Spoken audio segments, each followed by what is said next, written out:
Hello and welcome to White Train Wrestling. I'm Trainwreck, and on today's episode, we will go over the happenings from the world of sports entertainment with Mr. White. Yes, this is Mr. White, and there are a lot of great things that have happened this week, and a lot of things that we're going to say goodbye to. Right now, Darby's out of AEW, the future of NXT is here, and we'll even talk John Cena's retirement. With that, we will get things underway. Today, we're going to start off with some WWE news. I'm going to start and kick things off with some Monday Night Raw happenings, and for me, the Usos being back together as a tag team is huge. Jay's solo or singles run coming to an end.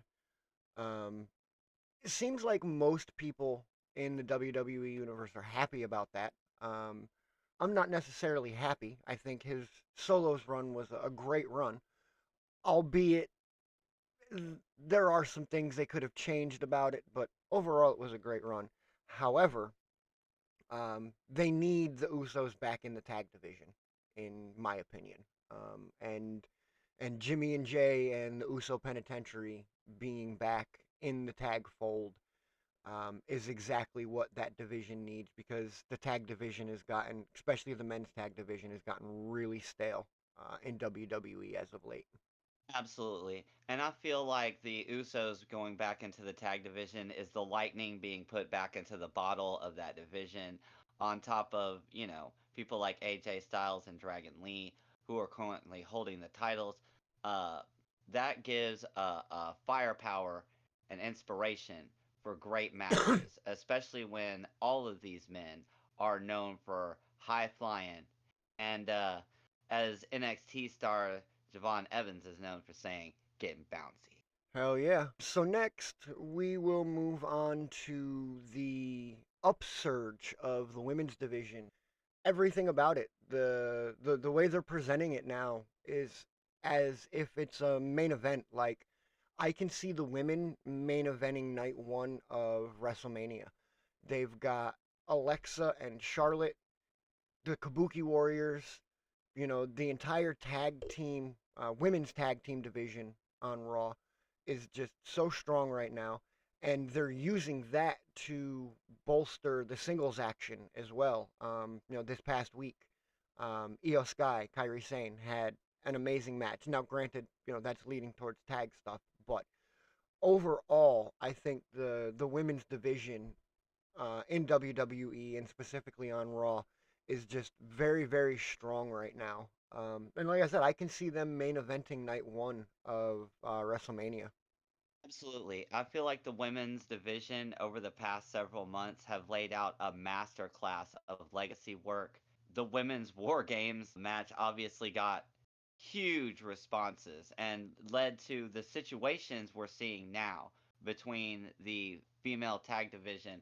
All of a sudden, War Games broke up, and now we've got all of these legacy teams ready to go, ready to put on the best shows we've ever seen. And you're absolutely right, these could end up being the main event. For sure. And I'd love to see that. I'd love to see the women main event at least night one of of WrestleMania. I don't see it for night two. That's just the nature of the business. But yeah, they definitely deserve to main event night one. Moving on from that, let's go into the whole LA Knight situation, which is a weird one if you ask me. And the reason I say that, Yeah. go ahead, go ahead. Well, yeah, I mean, because this guy has the Slim Jim backing. This should be one of the faces of the company at this point. He's our on our modern Mount Rushmore of wrestling right now, and yet, as you were saying, Yeah, he got buried. Just to touch on your Slim Jim thing, he's, minus the voice, kind of the modern day equivalent of Macho Man Randy Savage. He's the face of the Slim Jim brand, so to speak, for WWE, and the crowd loves him. Everybody loves him. The WWE universe loves him. The man is one of the best on the mic. Great in ring work. Does everything that's asked of him. The only thing that makes sense to me is he just needs a break. I sincerely hope that that's the case. I really hope that it's just LA being like, hey, give me a little time off. Maybe give me a month off, let me come back at Rumble, or, something along those lines. But to me, it just, other than him asking for a break because he has been a workhorse this year, it doesn't make sense as to why they buried him like they did on Raw. Right, and they're kind of pulling a Shinsuke Nakamura here. I'm a big fan of that man and his work. But he's one of those people that WWE just either had too much talent at the time or they just quite didn't know what to do with him because you know he could be a lot bigger than he is. And with LA Knight, he's even more famous than Shinsuke was at the height of his you know what I mean? Like the crowd will chant with him whether he's even out there or not. This man can be on video and get an entire crowd to say LA Knight, yeah. I bet he Yeah. could do that at the airport. Oh, yeah. Like You are absolutely correct. He is one of the most over, like, as far as being over with the crowd, he's up there with Jay. His music plays and the place goes absolutely crazy. I'm going to continue on here a little bit. We'll get away from the Raw. First, I want to touch on, we'll jump ahead to Friday to SmackDown and some SmackDown news. So, first of all, this Drew Cody rivalry needs to come to an end. It's getting old. It's getting stale. They have rode this horse for far too long, and it needs a break now. In my opinion, they need to figure out a way to bring this to a close, and hopefully, I think with Saturday night's main event happenings, that is happening. We'll get into that here as well a little bit while we're on this topic. With the way that match ended, with Drew interrupting and basically putting a target on his back for Oba, I'm hoping that's the direction that they're going, is trying to divert attention from the Cody Drew and now maybe give us a taste of, an Oba Drew matchup, because Oba's not going to take lightly to having his opportunity at Saturday Night's main event, ripped from him because Drew doesn't like Cody. one of the big things I noticed is one, Oba was extremely over when he came out on SmackDown, when he came out on Saturday Night Main Event. You could hear the whole crowd shake. You could hear the whoo when they were all together. You could see Cody's genuine like baffled surprise. Kind of like when Joe Hendry came out during WrestleMania and Randy Orton just kind of looked around and saw the crowd like he was stunned by this, amazing presence, and what a debut for him. Especially on the show that it was on. Obafemi is going to do big things. So with that, is there anything that you would like to touch on from the WWE this week? Okay, so the main things I want to run with here is NXT being the future this week. Seeing Javon Evans and Leon Slater against Dragon Lee and AJ Styles is one of the matches of the night and one of the matches of the year. These men showed what they could do. This shit was so over the top. It was like seeing Motley Crue's first show in the maybe the Rainbow Room or the Roxy or something back in 1981, Like people damn near set themselves on fire. The jumps and the moves were all crazy. Like I said, it was over the top. I can't stress enough how good, seeing them and seeing that match was.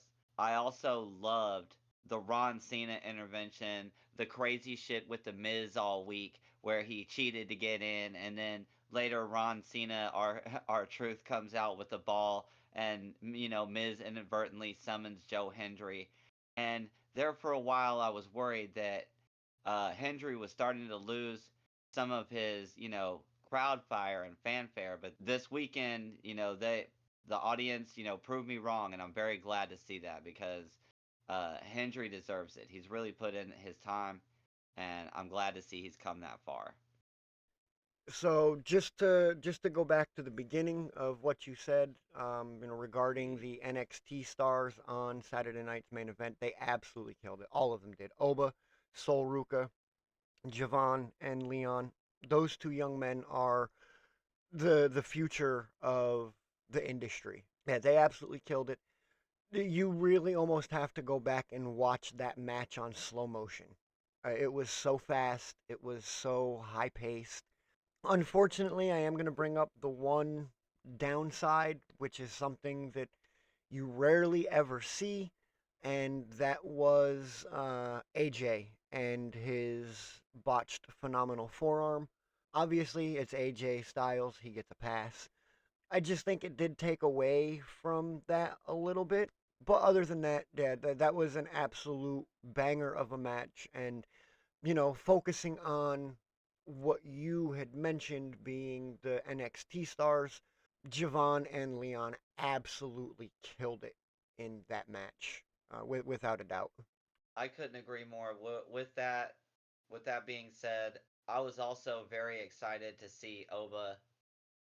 Very excited, and I do hope that they take the Drew McIntyre thing and run with it because Drew McIntyre has been written into a corner, and they need to take that book and burn it, and let Drew play with someone else. Yeah, well, and I think it works good with Oba, because, like, so one of the problems that WWE has in general with your bigger superstars, Omos, Oba, Drew, is the fact that while yes, it's wrestling, like, we all know that this is booked and scripted, it makes it harder for them to find something to do with those larger than life superstars. Pairing Oba with Drew is perfect. They're both monstrous men. Size wise, they match up great, quote unquote, on paper. They're both great workers, and Oba's one of the faces of this industry for the next 2 decades. I definitely think it's good that they are hopefully exploring a different direction with that. Absolutely, and I see Oba in the ring in the future with the likes of the Bronze. You know, I hope that I see them, in championship material, which obviously Braun Breaker's already gonna face CM Punk pretty soon.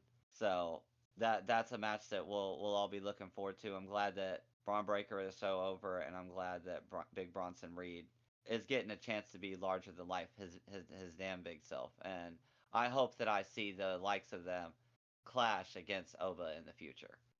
Oh yeah, I can definitely see both of those matches happening somewhere down the road. Was there anything else that you'd like to touch on from this week's WWE? Not really. I think that we should save the best for last with that. The only other thing on my list from WWE is the John Cena retirement itself.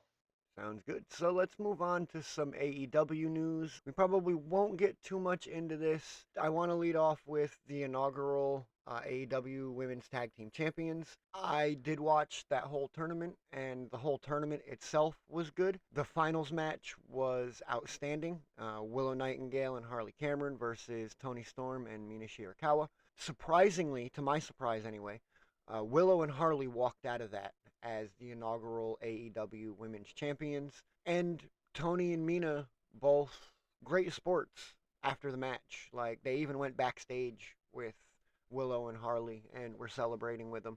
So I think that's really good for AEW. It's a really good underdog story. Willow and Harley were definitely not really on the radar as to be the inaugural AEW Women's Tag Champions. So it also gives them a great opportunity to shine as AEW stars. Hell yeah. And I too saw that match. And I want to say that even the commentators said something like, hey, these guys weren't the pick to Yeah. win for this, but here we go. Yep. Exactly. And congratulations to the champions. The what needed to happen for a reason. And let's just say that timeless Tony Storm is so damn over that she doesn't need a title in any to stay famous and relevant. No. No. My opinion, WWE dropped the ball when they let her go. She's turned into a superstar. Anyway, moving on. Yeah. See, so you had mentioned in the intro Darby being gone. That is correct. Darby has been removed from the Continental Classic tournament. He has been replaced by Jack Perry. Honestly, I don't think they could have picked somebody better than Jack Perry, considering Jack just came back. And Jack being back to Jungle Boy, back with Luchasaurus, and Jurassic Express being back together. Side note to that, I think that's just his best gimmick that he's ever done. However, he fought Kazuchika Okada, and I just think AEW needs to get over the Okada thing. Like, I get it, the guy's good, the guy's over, but I don't know. Personally, I think it's more of a personal thing. Personally, I'm not a big fan of Kazuchika Okada, but Okada did win that match. So technically, Jack's even more behind the eight ball in that tournament now because Darby didn't win his first match. So that was 3 points that Jack couldn't even get. And now, he lost his actual first match to Okada. So yeah, it just puts him behind a big eight ball in the tournament altogether. With Okada, he kind of reminds me of an old like 1995 when Hakushi and Kwang were wrestling against each other, and they had like the extreme New Japan Pro Wrestling thing going on in WCW, and Jimmy Hart was bringing out a new a new person every week. And I think that someone is a fan of old WCW with some of this booking.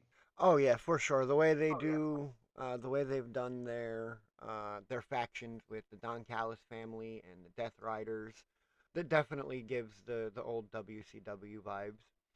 Moving on, just gonna touch on the rest of this really quickly here, so we have some time to chat about the biggest happening of the week and the biggest happening in the past 20 years of wrestling. I'm sure you all know what I'm talking about there.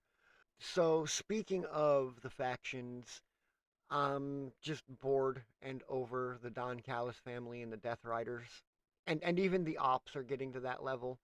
Hangman and Swerve, for the first time, teamed up against Shibata and Hobbs of the Ops. And, like, the Ops brought the Ops Dojo. They had a bunch of jobbers running into the match before Shibata and Hobbs even stepped into the ring. Just harkens back to that whole WCW stables and just I don't know. I don't have a problem with it, but when you only have two, it just gets boring after a while, at least in my opinion. Right, and if you don't have the chemistry, you can't roll the dice and expect it to turn into Dark State. Exactly, 100%. Moving on again, Hangman Swerve versus the Ops Shibata and Hobbs was actually a banger match. Yeah, the Ops Dojo did stick their nose in. You have to expect that. It was a tornado tag match. Hangman and Swerve both came out of the crowd with weapons. Obviously, you can't use the weapons in the ring, so they didn't start it in the ring. They started by beating Shibata and Hobbs throughout the concourse before it got back to the ring, and Hangman and Swerve did come out on top after they put Hobbs through a table, and then they just destroyed Shibata in the ring. Swerve ended it with a house call. It was great in my opinion. I love seeing Swerve Strickland back, and going back to what I touched on with Tony Storm, that's another ball WWE dropped when they let Swerve Strickland go. This match in particular that we're talking about kind of gives me the classic Cactus Jack and Terry Funk vibes.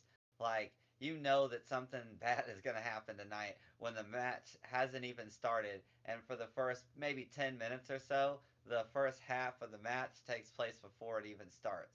Oh yeah, for sure, and definitely did have those Terry Funk, Mick Foley vibes. Like Hangman came to the ring with a chain wrapped around his neck. Swerve was Yeah. coming down to the ring with a chain wrapped around his neck and a staple gun in his hand. AEW is definitely in its quote unquote ruthless aggression era, which is great in my opinion. It gives a very viable alternative to the WWE. So, just gonna move on from there with a couple things really quick. Big Stoke, Little Stoke, Stokely Hathaway, FTR. His promos are just hilarious. Like it's like watching Lord Farquaad try to bully Shrek. It's just absolutely hilarious. Speedball Mike Bailey and Kyle Fletcher had a banger of a match. Kyle Fletcher is just top tier when it comes to the wrestling industry.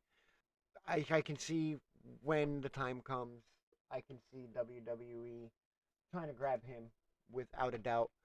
The Elite are back, which I think is great. The Young Bucks, Matt and Nick Jackson.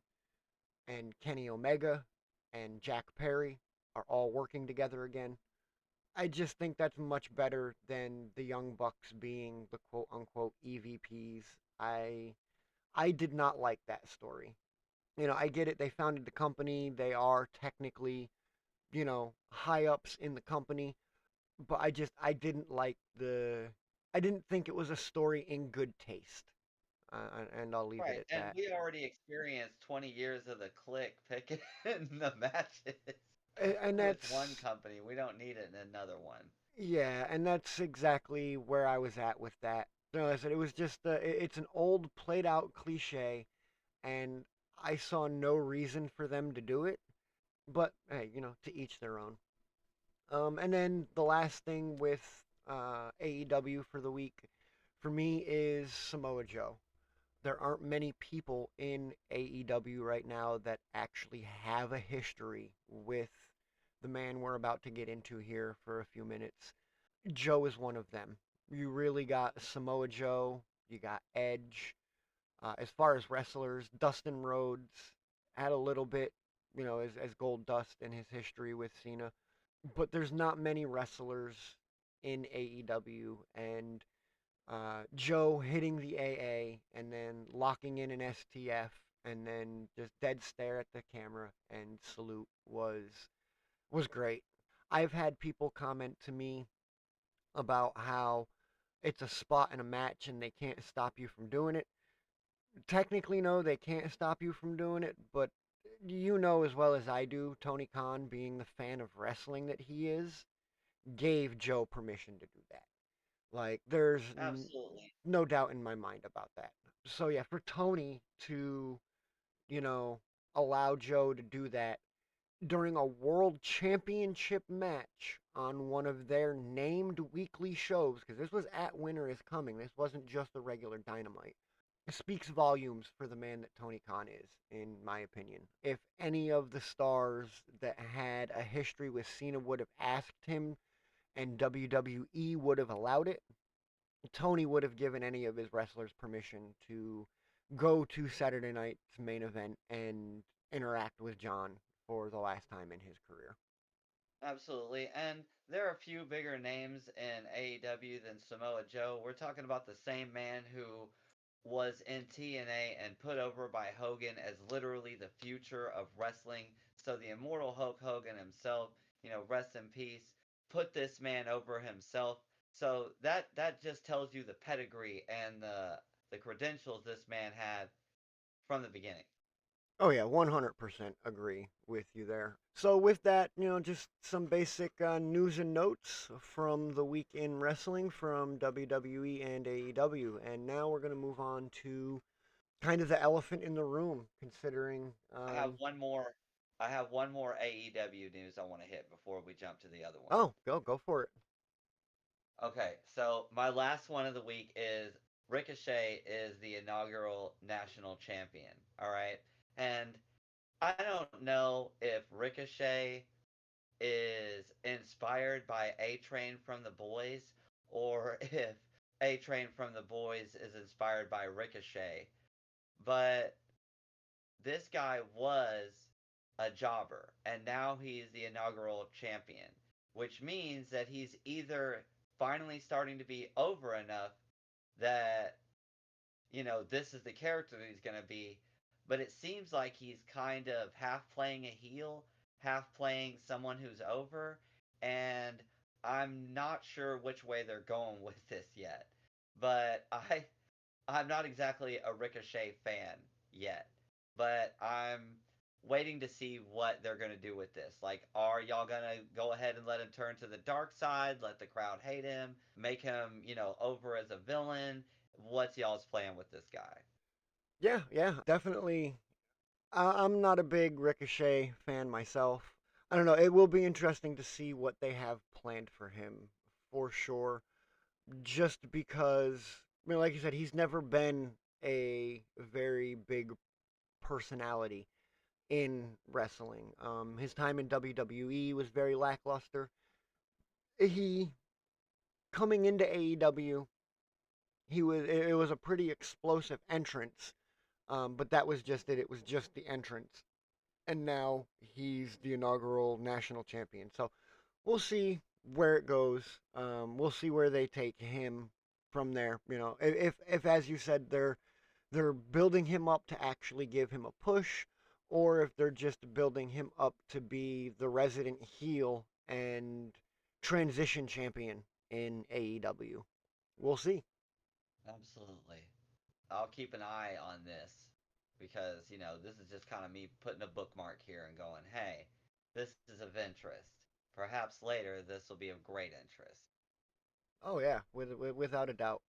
So now let's move on to the elephant in the room here, and that elephant would be the last time is now. Well, technically was last night. We're recording this on Sunday, the day after John Cena's last match at Saturday night's main event. We have touched on the show itself a little bit. The opening matches were all great. Kind of questionable how they ended the Oba Cody match, but with both Oba and Cody being champions on the respective brands, it kind of makes sense that they ended it in a no contest. And as we touched on, I think Drew is a good medium to direct toward Oba and for Oba to direct his angst at. So the one we didn't touch on was the Sol Ruka Bailey match, which was a banger. If you haven't seen it, go see it. Sol Ruka is the face of the future for the women's division. But now on to the GOAT. Yeah, last night was John Cena's final ever match. So I'm going to go into my opinion of the match and we can go from there. Overall, I thought it was a decent match. It wasn't a great match. It wasn't a match for the ages. It wasn't an instant classic other than the fact that it was John Cena's last match.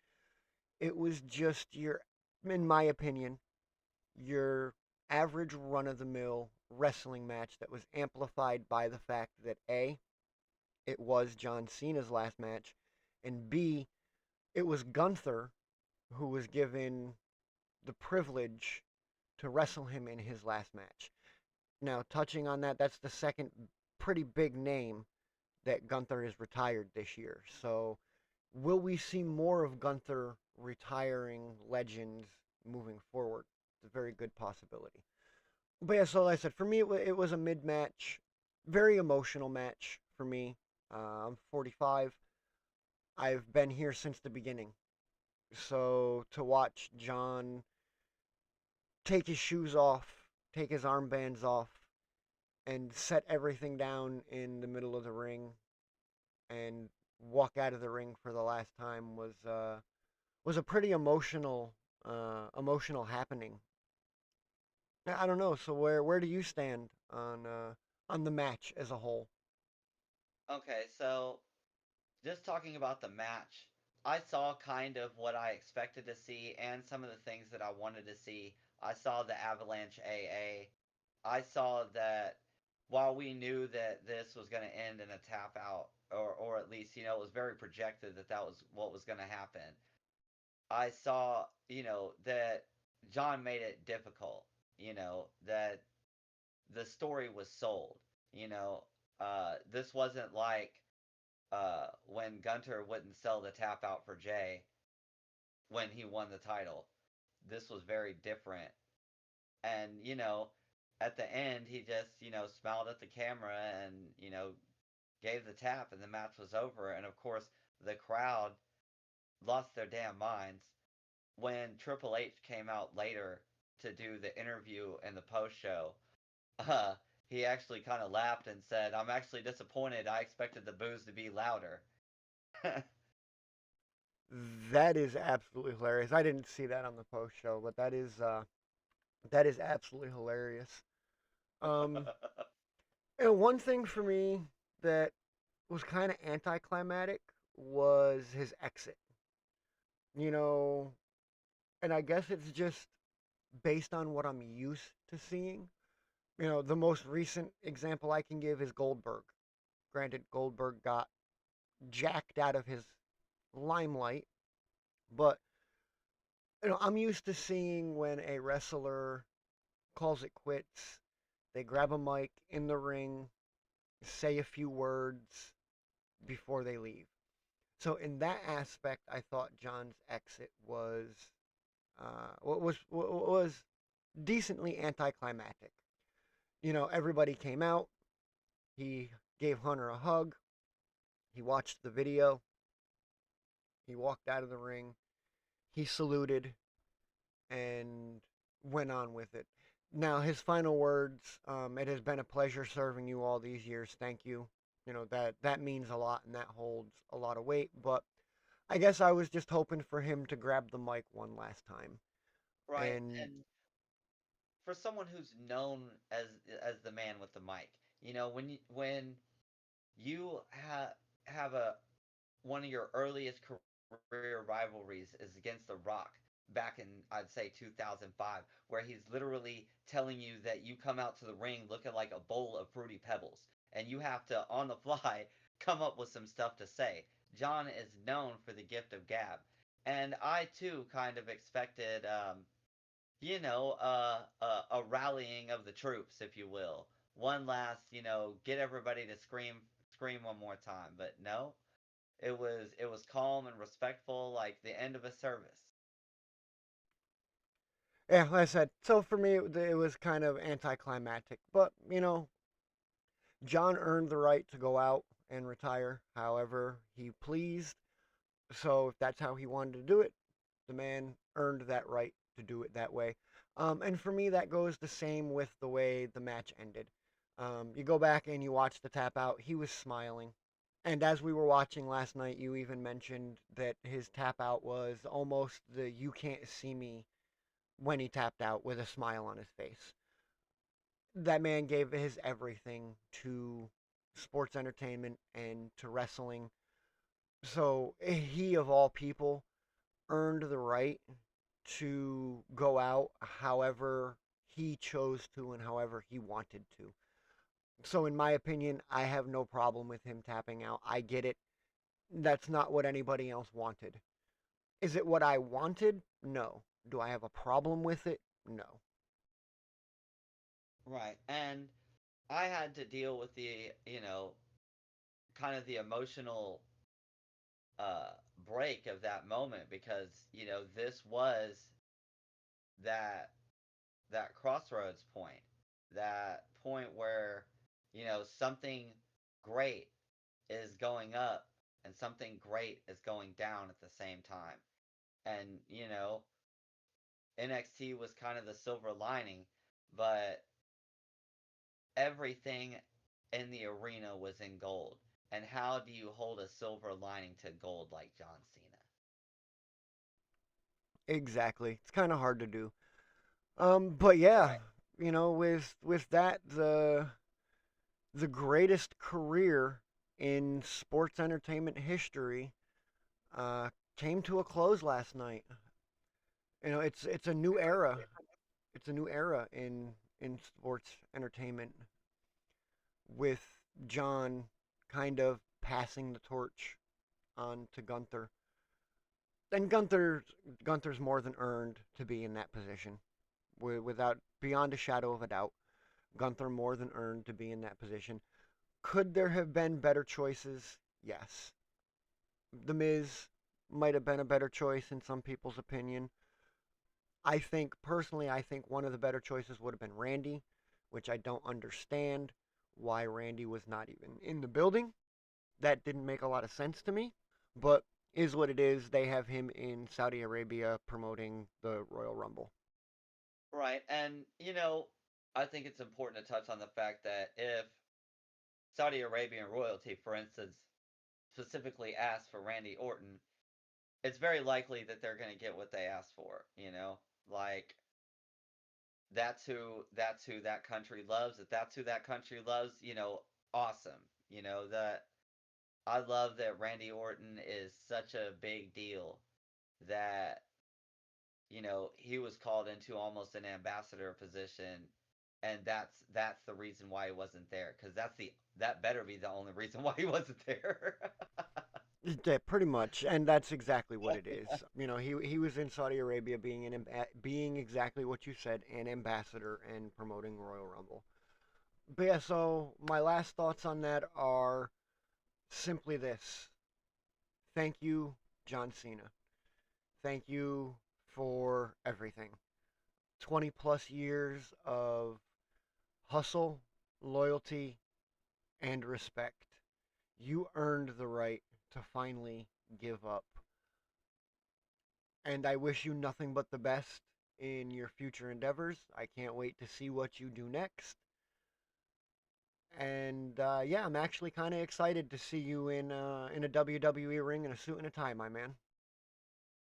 Absolutely. I personally hope, I know that he signed on for 5 years for an ambassador position, despite the boos that Triple H was receiving in the post show last night.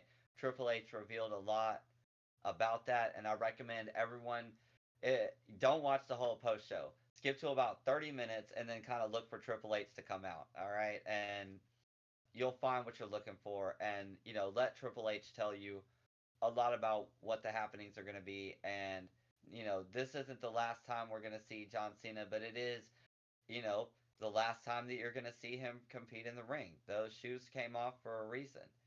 Jay Uso was drunk at the post show at 3 minutes and 16 seconds for a reason. Those interviews were improv with CM Punk and Cody Rhodes crying for a reason because a legend laid down, you know, the last show. The last time was now. Thank you, John Cena. I do want to touch on one other thing that kind of skipped my mind. Not trying to take away from, the tributes there. And I don't know if you heard about this or not, but apparently, and I've seen the video, there's a video that shows Gunther leaving the event last night, and he literally had to have security around him because people were following him, booing him. There were "F you Gunther" chants. Like the WWE universe was pretty much rioting in Washington D.C. as Gunther walked to his bus last night. Which, guys, be better than that. There's no reason for that. Like, let's just be real here. There is no reason for you to be out there chasing a man to his bus, booing him and degrading him because he went out and did his job to entertain you. Get over yourselves. And that's the last I'll say on Yeah, that. and it reminds me of the Roddy Piper incident in the late '80s, early '90s, to where Rowdy was such a villain and was so hated that he was actually stabbed 3 times and had to start wearing like bulletproof plates under his jacket. We don't need to take it that far, folks. All right, you wouldn't attack someone who played in the Flash movie because you were upset about the ending, would you? So don't do the same thing to these heroes and villains on TV here. They don't deserve that. Like yes, be a part of the show. I've seen I've seen the running gag of booing Dom become so powerful that they did it to him at his wedding. That Damian Priest and his friends all got him to get booed so that he couldn't talk at his own wedding. And it was funny. That's funny. But attacking a man for doing an exemplary job in the ring and playing that person that you love to hate, think about that when you're throwing those cans, and think about Roddy Piper and the things that he had to go through, because none of these men deserve this. Yep, exactly. None of these men and women deserve to be treated like that for going out there and putting their bodies on the line to entertain you. So, like I said, WWE Universe, let's just be better. And with that, we're going to wrap up this episode of White Train Wrestling. Thank you very, very much for tuning in, and we will see you next week.